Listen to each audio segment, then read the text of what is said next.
happy new moon in Cancer. I am a Cancer, so this new moon is super important to me, especially when it deals with elements of rest and restoration and just renewal in general.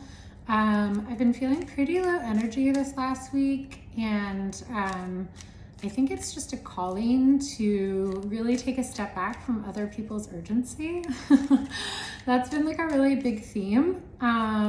And I encourage you to do so as well. There's been a lot of this sort of external urgency from like other people to sort of conform, perform, deliver, etc.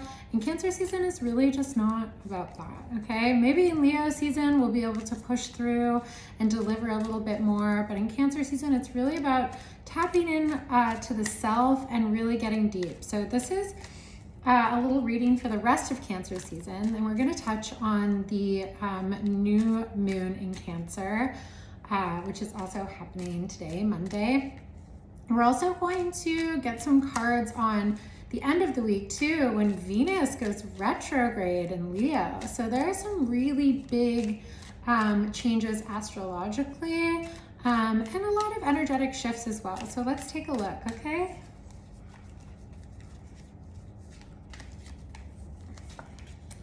Cancer season in general, we really want to see who we're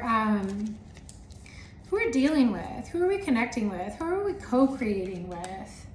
And again, with this urgency, we have the 8 of Wands. So like, how fast are we going? Do we have this routine? Do we have this maintenance plan where we can go fast? Are we being asked to deliver more than we can give at this point in time? And I also think this is within our jobs, but also within the constraints of our health as well. What's healthy for us work-wise at this point in time? And we might not be too sure about that. We have the Page of Swords, and we're not necessarily aware about what to focus on at this point in time, which is, you know, that is definitely part of the emotional nature of Cancer season. But I do want you to consider what you've been investing in recently, okay? So this is the 7 of Pentacles, and the 7 of Pentacles is about observing your investments. So observe your investments. Are your investments paying off? Are they giving you what you need? Have you been putting in energy and not really getting enough energy back? Or have you not been putting enough energy into a project, therefore you're not really getting anything back? So it's augmenting that and really taking the time to observe it, and then after observation, go through the augmentation process. And you know, we're also getting the Hierophant, so we might need to learn more. There might be a big learning process for the rest of Cancer season where we're taking in all that we can, and we're learning in a way that's very observational. So maybe learning through study, but we're also learning through doing. And that is classic Hierophant action. We're also learning through other people, getting into different groups, different places. Come out of your shell for the end part of Cancer season and really start interacting with some people just to get some information and maybe some new opportunity as well, opportunity to learn. And you know, there's this other dynamic. We have the 8 of Cups. So we might also experience some loss. We might also experience, and that loss might be, loss of a job, loss of a relationship. We might also just sort of lose our way, our focus. And we might be like, okay, like, I don't know, I've just been losing my focus. I've been losing my drive or my motivation. I need to go back to the self. I need to go back internally and tap in with me and ask myself what I want, because there seems to be a lot of external voices trying to guide you to what you want, but I want your voice to stand out the most in regards to what you want to cultivate and why. The 8 of Cups also signifies a time to let go, or a time to really drop an old emotional narrative or an old emotional habit that no longer serves you. So that could mean emotional narratives that you tell yourself that you're not good enough, or you can't do it, or you don't deserve it, or feeling feeling anxious in relationships, feeling untrustworthy in relationships, feeling untrustworthy of yourself, of the universe, and really tapping into yourself and asking yourself where that comes from. And usually the root of that is fear. So observing some of these deeper, darker fears or aspects of your shadow self, and some of those patterns you need to break around those aspects of shadow self, or not even break, but integrate and recognize. And here we go.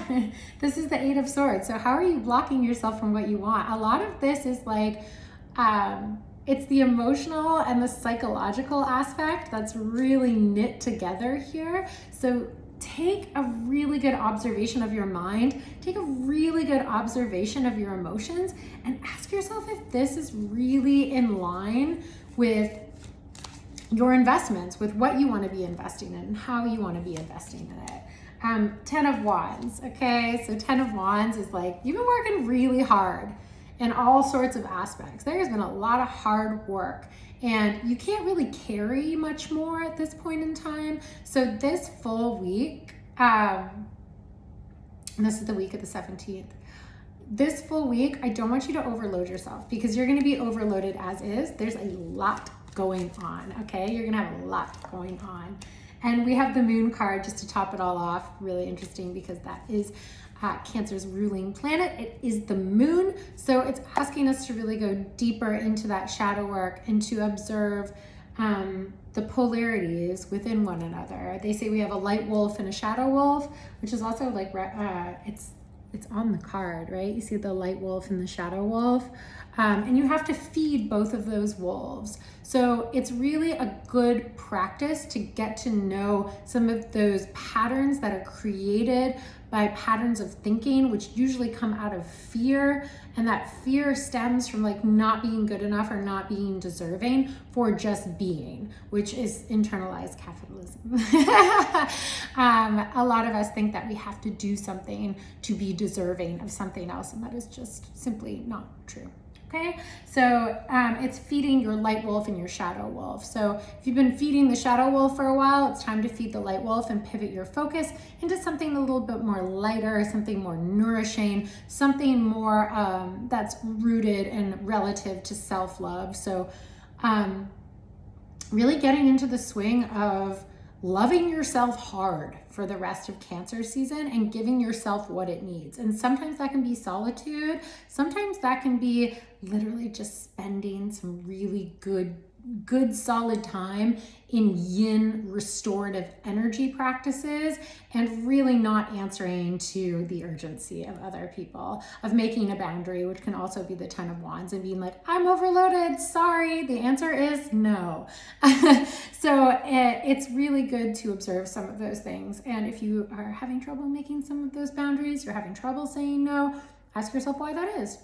Okay, so this is the remainder of Cancer season, and this is what to expect going into this Venus retrograde at the end of the week.